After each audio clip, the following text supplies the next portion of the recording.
In this video, we're painting a metallic Khorne Berzerker.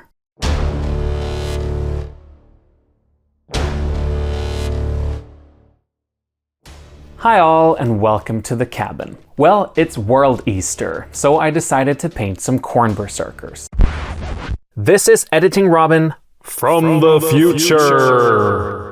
So yeah, back in December, Games Workshop said that World Easter would be a thing. And 3 weeks ago at Adepticon, they revealed the cover art for the new codex, and on that roadmap it was listed under releases coming out now.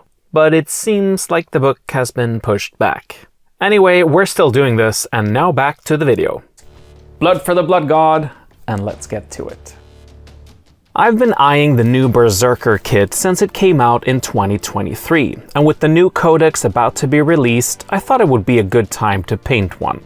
I started with a few color tests on spare parts, and my concept was to do a fairly simple and straightforward paint scheme.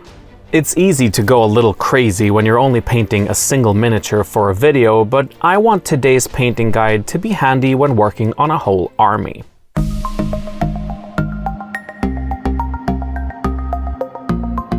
I started with an undercoat of Retributor armor for two purposes.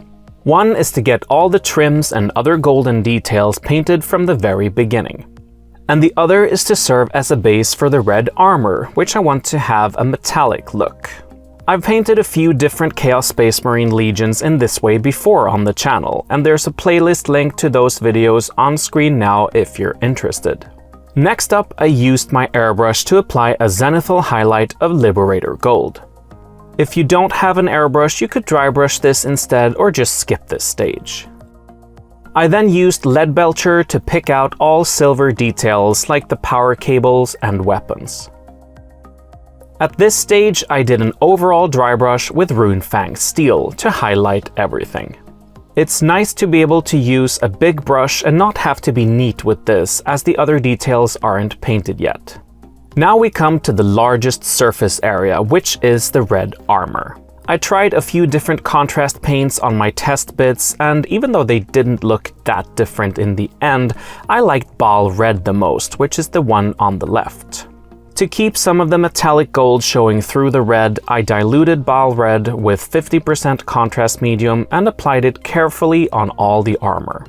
This will take some time, but so would picking out all the trim in gold if you started with a red base coat. To finish the armor and simulate a bit of battle damage, I sponged on some Runefang Steel. It looks a bit flat right now, but later we'll shade and weather the entire miniature.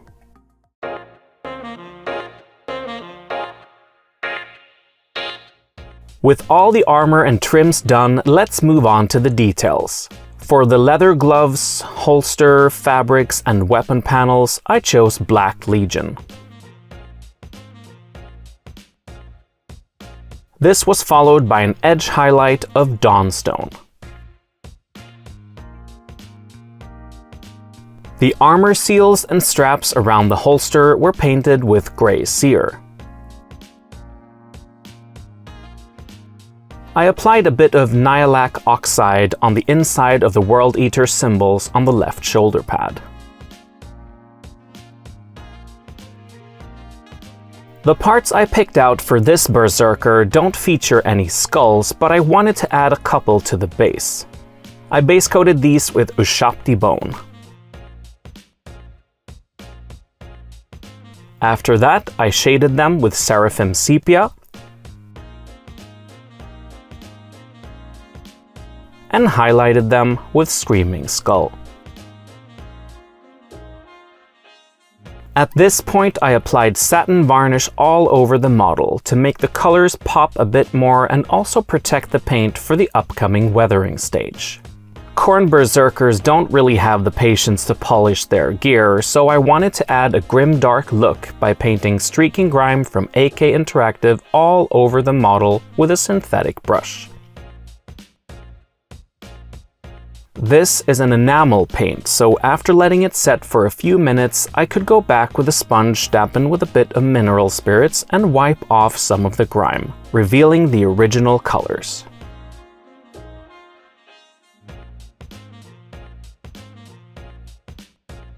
I've saved the eye lenses until now as I want them to glow, and that effect would be ruined by the streaking grime.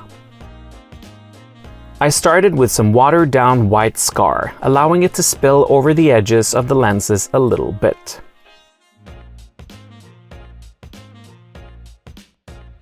After that, I applied striking scorpion green straight from the pot and also painted a thin coat around the lenses to simulate the glow.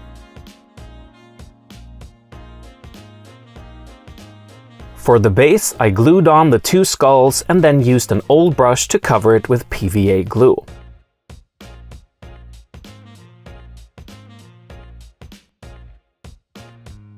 I chose Base Ready City Rubble from Geek Gaming Scenics as I wanted a light base to contrast with the miniature, and also better show off some of the upcoming blood effects.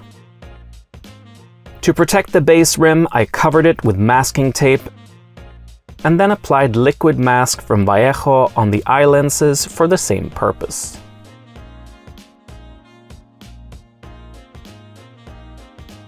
Next up, I used True Blood and Coagulated Blood from Green Stuff World, adding a few drops to an old toothbrush and flicking it on the miniature. I also painted some larger splotches with an old brush.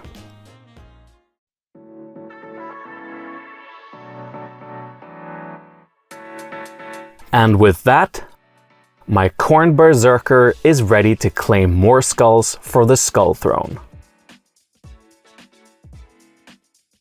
I'm quite pleased with the results, especially since this was a relatively quick paint job.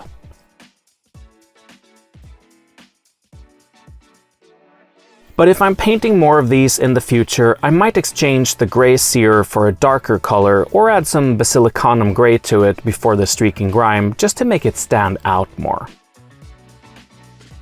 Well, that's it for today. Thank you so much for watching. Please consider giving the video a like and subscribing to the channel so you don't miss out on future content.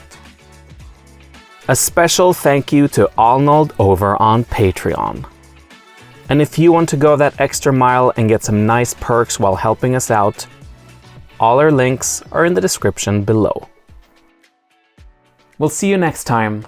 Good luck with your miniatures.